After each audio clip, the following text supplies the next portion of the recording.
Hello everybody, a very good morning to all of you. Today in this particular class, we will be starting our revision series. Revision in the sense we will be talking about the questions and via those questions you can easily revise. So dual purpose session, you can say all these mini marathons will serve for your preparation. Now one caveat is there. To all of you. Today in this particular class, we will be one caveat is there which I was talking about, that even if you are scoring 100% or you are scoring very less marks, do not worry. Right now also we have ample amount of time.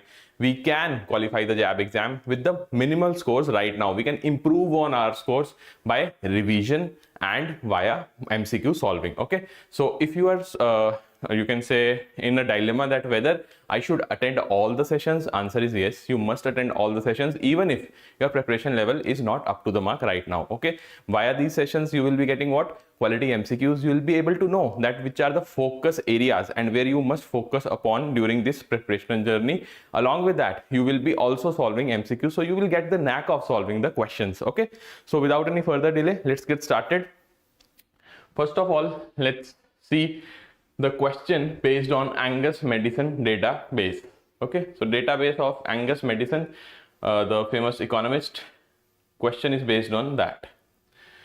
Question says, according to the Angus Madison database, which of the following statements about India and China's share of GDP, global GDP, is true? So this database dates back to 1600 AD, 1000 AD, 1700 AD. Various timestamps have been provided in this particular database, and you have to decipher that which of the following statement is correct regarding those time period. So first statement says in 1000 AD, India alone contributed 50.50% of the global GDP. Second statement, by 1600 AD, China's share of world GDP was significantly lower than India's. Then we have 1700 AD, India's share of world GDP increased compared to its share in 1600. Last one, in 1870, India and China together accounted for more than 30%. So what will be the right answer? Correct answer, India alone contributed 50.50. No, this is a wrong statement. Here instead what should be there? India and China. Okay, they combined together their data, they will contribute 50.50%. Option A will be the right answer.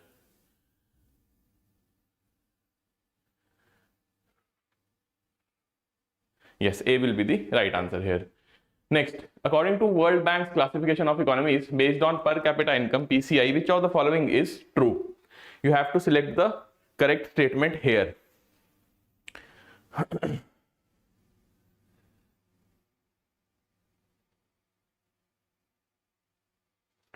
First statement, a country with the per capita income of $15,000 would be classified as an upper middle income country. Second, India with a per capita income of 2393 in 2022 is characterized as low income country.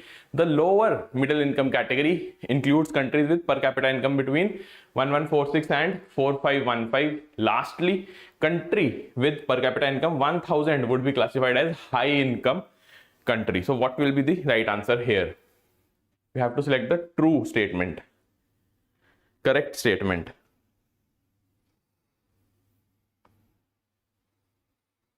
Quickly tell me.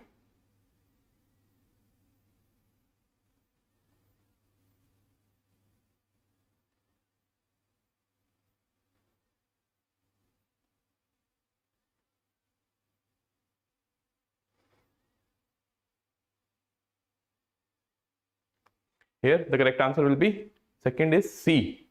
Okay, yes, the lower middle income category falls under 1146 to 4515. And when we talk about India falls under this lower middle income category only, and the per capita income right now it is hovering around 2393 and $2395. Okay, so you must remember all these four limits: low income, lower middle, upper middle income, and high income. Next, the phrase Hindu rate of growth, coined by Professor Raj Krishna in 1978, refers to what?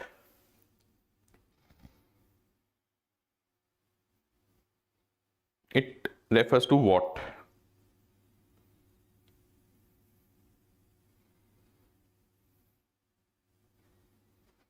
See, these questions are very, very easy, I would say.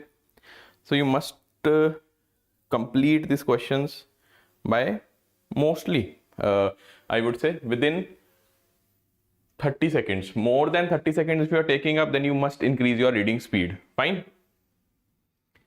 The phrase Hindu rate of growth. Rapid economic expansion of India post liberalization. Liberalization happened when? 1991, after 1991, but here the data is being asked, or the statement which is given by Professor Raj Krishna dates back to 1978. So first statement is anyways wrong. The high annual growth rate of Indian economy during the 1950s and 1980s. No, it was opposite. Fine. High annual growth rate we were unable to achieve between this time period. Significant increase in PCI, per capita income growth in India before the 6th 5-year plan. Last, the low annual growth rate of Indian economy, averaging around 3.5% from 1950s to 1980s. Okay, so which will be the correct answer? It is option D, the low annual growth rate. It is known as the Hindu rate of growth. On the similar line, after which 5-year plan, or you can say during which 5-year plan, India was able to break this curse of Hindu rate of growth? This question can be asked from 2 units. One is your economic planning, another one is the unit number 1. So which 5-year plan? Quickly, it is option B, yes, 6th 5-year plan. Here you can see 6th 5-year plan pertains to which time period? 1980 to 1985, and the Hindu growth rate, the term was coined by Mr. Professor Raj Krishna by 1978. So after that, in 6th 5-year plan, we were able to break that curse with the growth of 5.5%. And what other objectives were there in 6th 5-year plan? Strategy established under Garibi Hatao to combat poverty. Poverty was the target of the 6th plan. Then family planning was broadened to control the population growth. See, I want participation from everybody. All of you who are watching this session must reply. Which of the following best describes the quaternary sector of an economy? Quaternary sector. You must be very clear in your mind that quaternary sector is nothing but an extension of one sector of economy. Which is that sector? Quaternary sector. First statement, it is considered as the knowledge sector, focusing on intellectual aspects and human resources. Second says, primarily focus on the extraction and production of raw materials. Extraction and production of raw materials. This one, it is the roles and it comes under the roles and responsibility of primary sector. Okay, and we are talking about what? Quaternary sector, which is nothing but a subsector of your services or tertiary sector. Third statement, it encompasses the manufacturing and industrial activity. Again, we are talking about the secondary sector here. Last statement, it involves the direct provision of services to consumers. Definitely, you can say it talks about the services sector, but which is the best description of quaternary sector? It will be option A. Fine. So even if services sector is having a part in the quaternary sector's definition, but the best definition is the first one. It is considered as the knowledge sector, focusing on the intellectual aspects and human resources. Good. Everyone is saying A. That's good to know. Quaternary sector, what are the examples? Examples also you must know. They are teaching, research and development, and includes employees in office buildings, elementary schools, university, classrooms, hospitals, physician, office, theaters, accountancy and brokerage businesses. Fine. All those sectors which are assessing the strength of economy's human resource or intellectual aspect of the economy. So where does banking fit in? What do you think? Banking comes under the quaternary sector or not? Yes or no? Quinary is brain. Very good, Naresh. Nice. What about banking? It will fit in quaternary sector or not? Okay. Next question, which of the following agricultural revolution is correctly matched with its corresponding field or product. Now these agricultural revolutions are important, but you need not to cram all those revolutions which are provided in the book, only the important ones, okay? And not also the entire table, only the important relevant facts.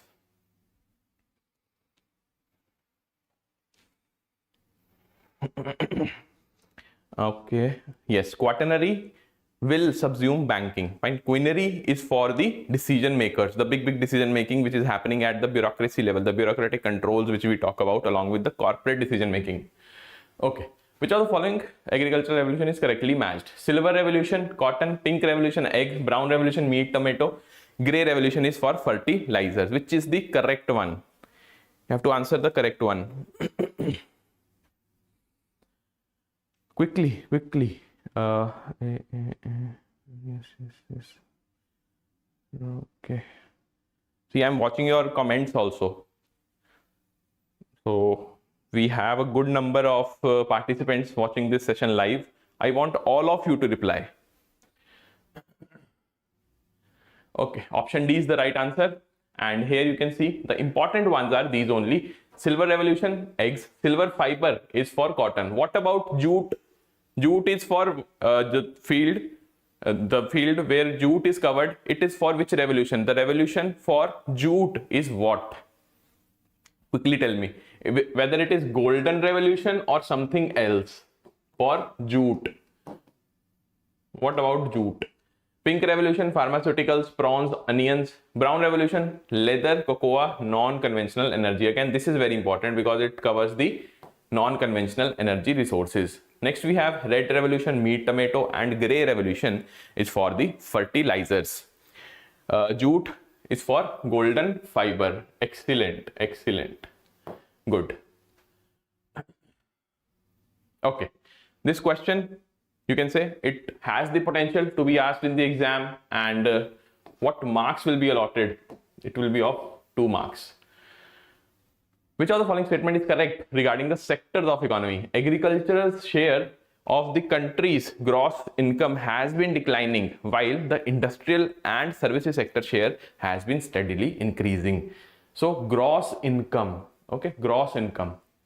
Read between the lines, focus on the keywords. Here it is written gross income, and somewhere in the statement it might be written that the population share which is involved in the sector. So read between the lines. Next, GDP measures the value of all the total goods and services produced in a country. Next, we have agriculture and allied sectors contribute approximately 17.8% of India's GVA at current price during 2019-20. Now, why I am asking you the old data? Because it is given in the book. Chances are there if some examiner who is framing these questions might take up this particular data. According to the economic survey 23-24, services sector's contribution to India's GVA was 54.7%. Next one is manufacturing employs roughly 12% of labor force. What will be the right answer? Yes, golden fiber. Well done everyone. Golden fiber for jute. And what about golden revolution? Golden revolution is for honey. Fine. Quickly. It's a 2 marker, I understand, but maximum time which you can give to such questions is only 1 minute. And we are talking about the exam of IE IFS. Fine. Indian economy, Indian financial system, which is known for the lengthy paper. Okay. So the correct answer will be option D. D is the right answer. All these statements are correct.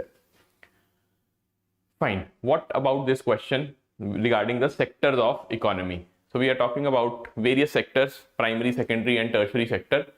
You have to analyze all the options and give me the correct answer. First statement, let me read for you again. First statement says that the organized sector comprises of manufacturing and enterprise, business, school, hospital and unit registered with the government. The organized sector, organized versus unorganized. I hope that everyone knows this concept. What is the difference between organized and unorganized? The basic difference. Next, the organized sector has higher unemployment than the unorganized sector.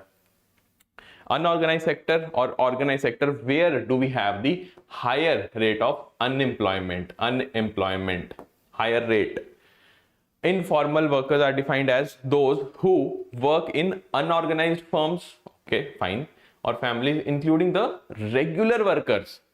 So when we talk about informal workers, do you think that regular workers will be included who are enjoying the social security benefits, workers in formal sector who do not get any employment benefit, social security from their employees? So whether this statement is correct or not. Farming is one of the largest unorganized sector in Indian economy. Unorganized sector is characterized by small and scattered units which are largely not registered with the government. So what will be the right answer? Unemployment and this one. The correct answer is option A, B, C or D. Many of you are saying it is D. Then we have C, B. Okay, so the right answer will be, obviously it is option number B, because 2 and 3 are incorrect. The organized sector has low unemployment as compared to unorganized sector. And when we talk about informal workers, it does not include the regular workers who are enjoying the social security benefits. Okay, which of the following characteristics best defines or describes the sunrise sector in the Indian economy? Okay, last question was option B, right? See, keep on adding all those important facts or data points which you feel that are already not in your notes. Okay, so sunrise sector, correct option. A sector that is currently the largest contributor to India's GDP. Then sector that has reached its peak growth and now is declining. A sector that is in its early stages but shows significant potential for future growth. Last one, a sector that primarily focuses on traditional industries with minimal innovation. Option D, as soon as you see minimal innovation and we are talking about sunrise sector, just cross. Okay, just put a cross, because high innovation is one of the important characteristics of sunrise sector. First statement, a sector that is currently the largest contributor. No, we cannot say that. We cannot say that because the sunrise sector is right now in its infancy. That is early stages. Option C is the right answer. Fine. Here you can see the examples are also provided to you. Green energy, fintech. Fintech, you must remember, this is the most prominent sunrise sector which we can see in our economy. Then IT sector, electronics, pharmaceutical, automobile, healthcare, infrastructure, retail sector and processing plants. All these sectors we are well versed with. Only fintech and green energy, you can say that right now we must focus on these two so that our economic growth has a big boom. Yes, option C. Good. Which among the following is not a method of deficit financing? When we talk about deficit financing is done when? When is it done? Deficit financing in an economy, it will be done when the government requires money. Simple. So which of the following is not a method of deficit financing? Can our government of India borrow directly from the private sector? Now some of you might think that private sector investment is there, right? So the deficit financing can be done from there, but not in a direct manner. The private sector is investing in the economy. The asset is being created by the private sector, but private sector is not providing the money directly to the union government. Okay, so the correct answer here is option D. Direct borrowing from private sector is not a method of deficit financing in India. D should be there, na? Yes, maximum there is D. So where is the topic of deficit financing discussed in the book? It is discussed in the economic planning chapter, and we have basically financial resources for the economic plans. Therein you have a topic of domestic budgetary sources. Then you have deficit financing, which acts as the second measure of financing the economic plans, and third one is your foreign assistance. Right, again economic planning. Let's see one more question here, because see most of the areas in module A have been covered by IIBF in the previous cycles. Economic planning is one of the chapter where there is a scope of asking some new type of questions.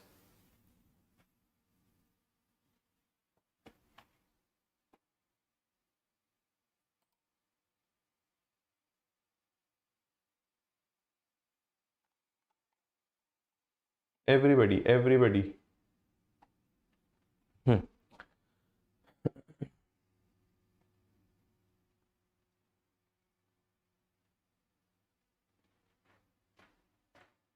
Which of the following statement is correct regarding the economic planning and 5-year plans in India?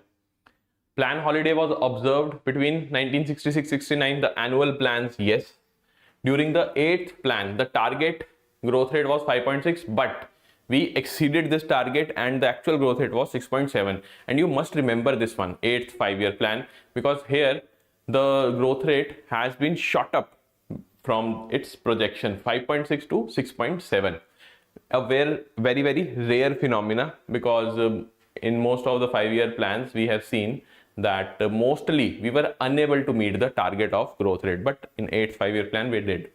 14 banks were nationalized during 4th plan. Now here the third statement, in your book it is written 5th 5-year plan, but correct answer will be 4th 5-year plan for the bank nationalization. Fourth one, the planning commission was a statutory entity. No law was passed. So why you feel that it's a statutory entity? There was no specific emphasis on industrialization in second plan. The second plan, the target, the aim, the objective of 5-year plan, second 5-year plan starts from this word only, focus on industrialization. So 1, 2, 3 will be the right answer, option A. Yes. Good. You are giving the reasons also. That's good to know. LPG implementation, liberalization, privatization, globalization. Well done. What about this question? Again, unit number 4, very important unit. The most important unit of all. Module A is unit number 4. And the important topics are very limited. But why we are saying that it is the most important unit? Because we know that from these 2 topics, questions will be asked. Okay, so 3 marks are sorted for us. Investment in plant and machinery or equipment should not be more than 10 crore and annual turnover should not be more than 50 crore.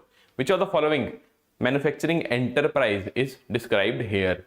We're talking about the manufacturing enterprise where your investment should not be more than 10 crore and your turnover should not be more than 50 crore.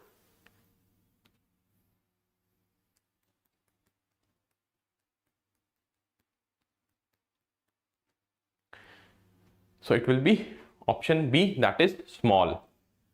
Okay, we will be looking into the classification, but since this question again talks about that concept, first answer this one, then we will be jumping on to the particular concept also. We will be discussing the table because it is very important.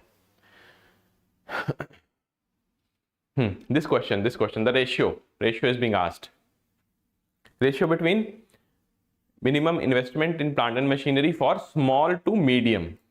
Investment ratio is being asked. So small is to medium. It will be what? We have 3 type of classification: micro, small and medium. So correct answer will be option B, that is 1:5. Okay, now let's move on to the explanation part.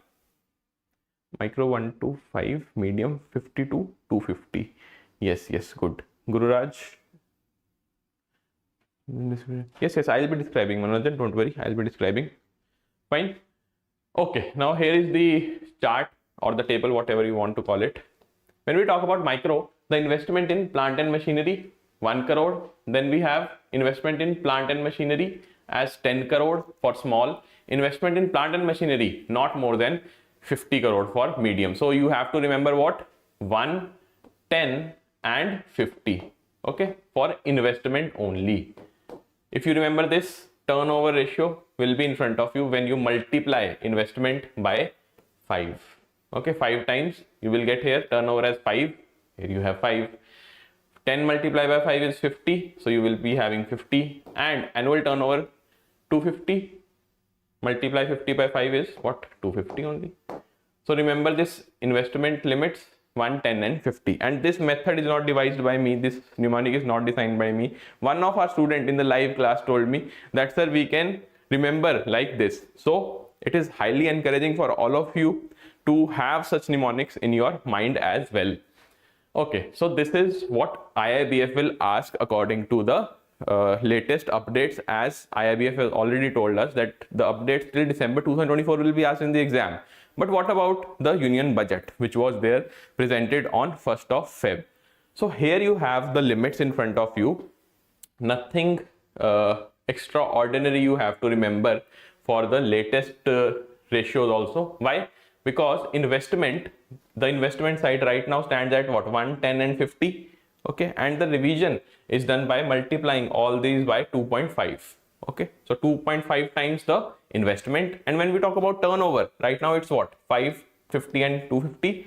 The revised one, which was discussed in union budget and implemented by 1st of April only, this month only, it is what? Twice, 2 times. Okay, so if IIBF asks you about any ratio will remain the same. Fine. If I am asking you about this particular chart only, that tell me about the small enterprises investment divided by medium enterprises investment, what will be the ratio? The ratio will be the same, na, which we have seen.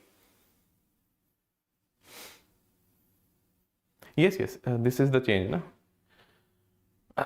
Okay, the ratio will remain the same. If specifically IIBF is asking that according to the union budget, this, you have these limits. Fine. Which among the following sector is included as part of PLI? Now, PLI is very, very important. Production linked incentive scheme is very important scheme when we talk about our economy. Government of India has a large focus, a huge focus on PLI scheme. So which of the following sectors are included in PLI scheme? For which sectors the government will give you certain incentives if you are producing into these sectors, if you are having a plant and machinery specifically to produce goods from these sectors.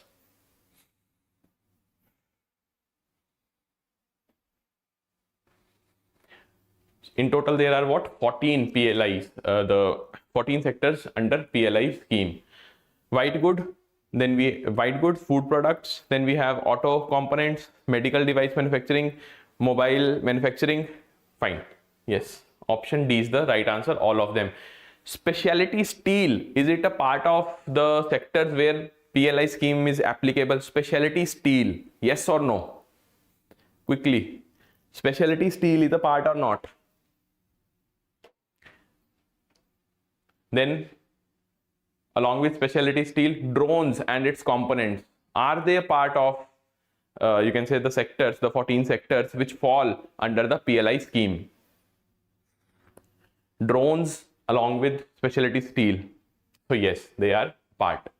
When we talk about PLI scheme, these are the 14 sectors which you must focus upon, and the specific focus must be on the drone and drone components, then ACC battery, highly efficient battery, highly efficient solar PV modules, then MMF sector, the man-made fiber segment of your textile products, then white goods, ACs and LEDs. Along with that, here specialty steel, a high graded steel used for various purposes. Okay, these are the most important ones, but in total we have 14. Yes, okay, good. Kavita, nice. Okay, CLCSS. The students who have attended the class are very regular. They will solve this question in 2 seconds. CLCSS, one keyword, that is what? Quickly. Which among the following is the aim of CLCSS? Providing business opportunities to women and SC/ST, creating new jobs and reduce unemployment, organizing traditional industries and artisans into clusters. When if we are talking about credit linked capital subsidy scheme, capital is the keyword here, along with subsidy. Upgradation of technology. Okay, so tech up is the keyword which I was talking about. Option D is the right answer. Tech upgrade, yes. Bhagyashri is writing tech up. Yes, good. Yes, everybody, very happy Ram Navami to all of you. The priority sector lending targets. Now, this is again an important question with respect to small and marginal farmers of foreign banks with more than 40 branches in India. Now, why we are talking about more than 40 branches? Because